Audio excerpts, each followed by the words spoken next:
As the Brazilian political debate intensifies, concepts like left and right become interesting to many people who didn't care about these political concepts before.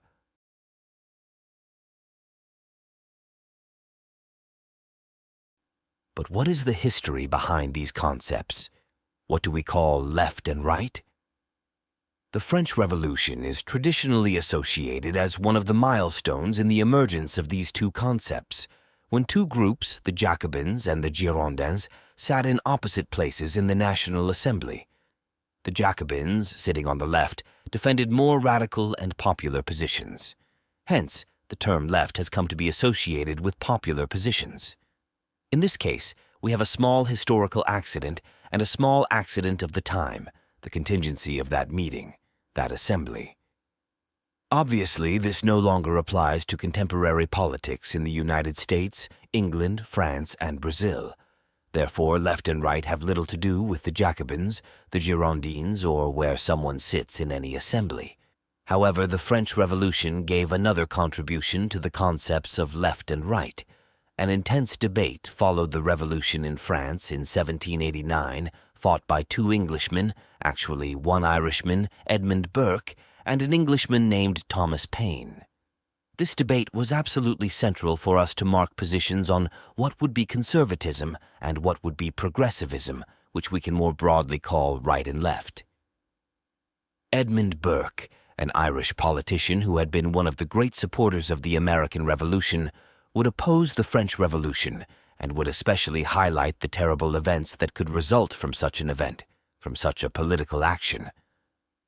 Burke feared that the French Revolution would turn into mere terror, and it is curious because this is exactly what would happen with the French Revolution, even though Burke was writing this before the events we traditionally call the Reign of Terror. Thomas Paine, another enthusiast of the American Revolution and the independence of the United States, who had actually fought alongside the Americans, looked at France with the same revolutionary enthusiasm and believed that this was the moment when human history would take a great turn. Thomas Paine believed it was possible to start the world from scratch, a belief shared by many rationalist Enlightenment thinkers of the 18th century, marking a certain style of radical thought that emerged then. The idea that human reason would allow people to reformulate their social life through theoretical, ideological, and political planning. Burke, who continued in his staunch position until his last days, would say, "No, we do not have enough reason. Human capacity is not enough to start experience from scratch. We are part of a much larger social experience. The social contract we live in, and that must be respected, involves everything that has already happened, involves all those who have already lived, as well as those who live now and who will live later. Therefore, we cannot simply want to destroy our traditions.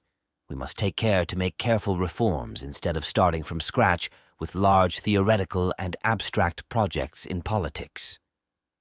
These two models of political thought, the idea that we must radicalize and start from scratch and can shape politics the way we want, versus a conception of politics that is prudent, that seeks to respect the knowledge inherited from the past and keep the social fabric unified in some way, are present in all concepts of left and right in modern democracies, whether in the United States, Germany, England, or Brazil.